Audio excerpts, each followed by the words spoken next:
Yeah, we're at a time in history, Alex. It's like when city-states became nations, except today the nations are losing their relevance and their power, and so are the presidents. It's the big corporations, as you pointed out, these big clouds sweeping around the planet that know no national borders or don't listen to any specific sets of laws. And they're not a coherent group. I don't really subscribe to a conspiracy theory because these people don't have to get together. A lot of them don't even know each other.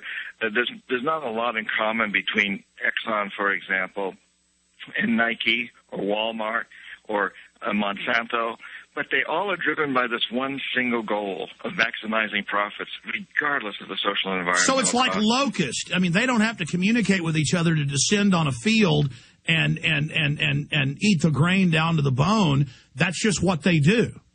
That's a great analogy. Yes, you're right. It is like that. And they're doing it. And they've created an unviable world. We've created an economic system that's a total failure. Less than 5% of the world's population lives in the United States, consumes more than 25% of our resources.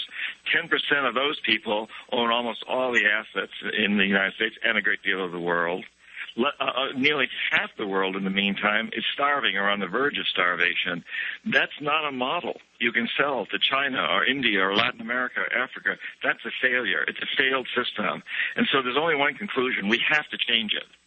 And the people who are benefiting from that system are not going to want to see it changed, so they're going to resist very strongly. But we, the people, must get out there and force the system to change.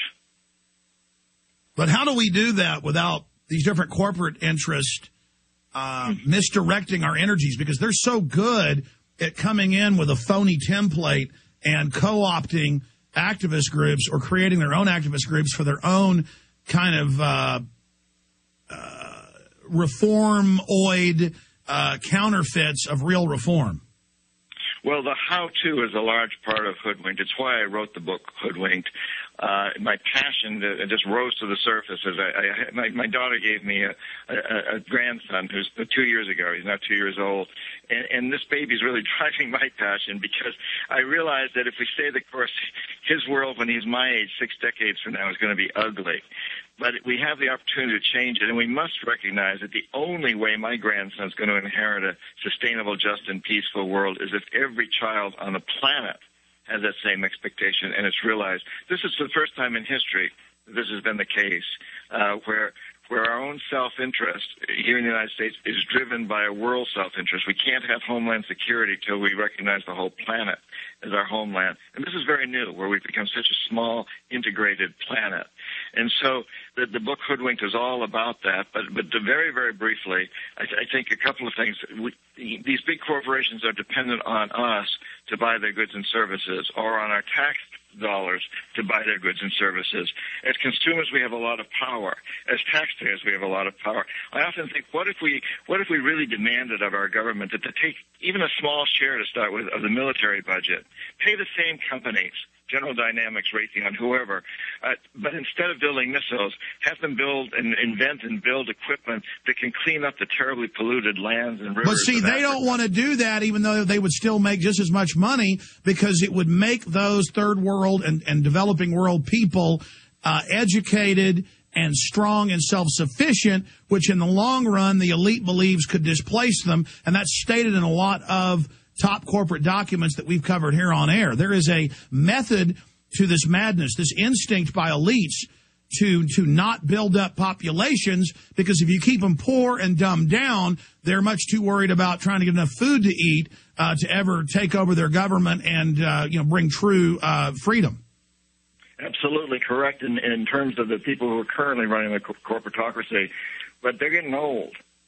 And there's a new brand coming along I'm really running into in business schools that understand there's something different happening. I was just lecturing 2 weeks ago at Howard University in Washington, D.C., their law school. Most of the students there are African Americans or from Africa directly. And we talked a lot about Africa, how Africa has more resources than any other continent on the planet, and yet the poorest people.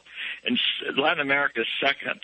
And now we've seen a huge revolution in Latin America, where 10 countries have voted in democratically presidents who are saying no to this exploitation. And yet I was asked to speak at a conference of CEOs of many of the companies that are taking minerals out of Latin America. extractive companies. And I asked, why do you want an ex-economic hitman to speak to you? You know, someone wrote a book, Confessions of an Economic Hitman. And they said, because we realized that we could no longer get away with raping and plundering. They didn't use those words, but that's what they said. And yet we still want the minerals. So we want you to help us understand how we can work better with these people, how we can become better community members. And I think, Alex, we're seeing that in the new generation that's coming up. And understanding. Well, I agree that there's some awakening happening, but also you're hurting them, so they want to be able to analyze you. Stay there. John Perkins is our guest. We'll be right back. We will not be forgotten. We won't be left behind. Our memories live on in mortal minds. And poets feel. This is an abbreviated interview with John Perkins. I look forward sometime when he comes to Austin, getting him in studio with us. He is in my new film, Fall of the Republic. I'm glad to hear he's hearing a big buzz on the street about it. Get a copy at Infowars.com or call toll-free to get your copy of Fall of the Republic. You can get some of my other films free and part of the combo packs when you order it at Infowars.com or by calling toll-free 888-253-3139.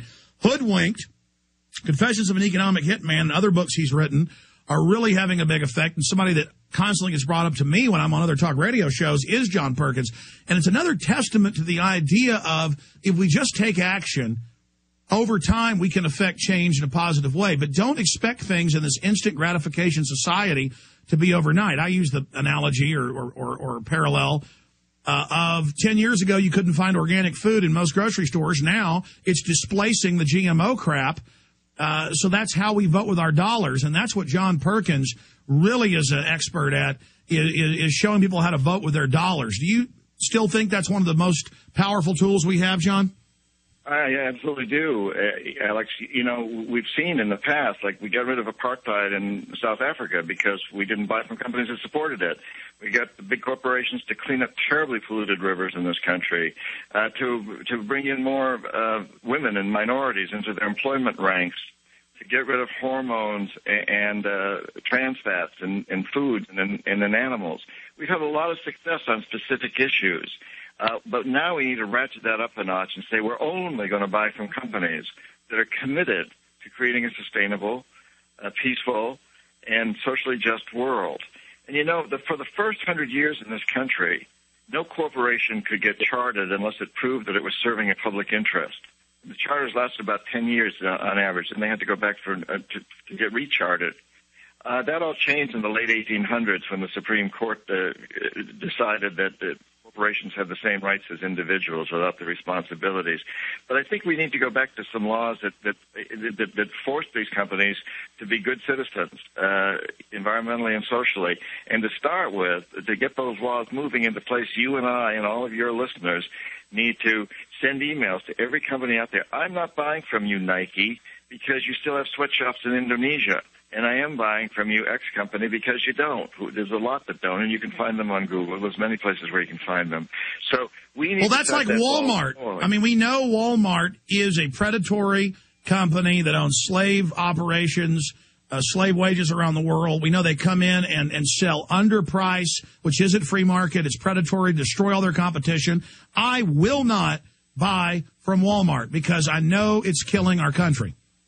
Likewise, I agree. And if we have a real consumer revolt, if we talk about it enough and get people out there, we can have an impact. In fact, we are having an impact on Walmart. I think that they're slacking off a little bit. They're getting better environmentally. That's a good thing, but it's not nearly good enough. But it shows you that we do have an impact.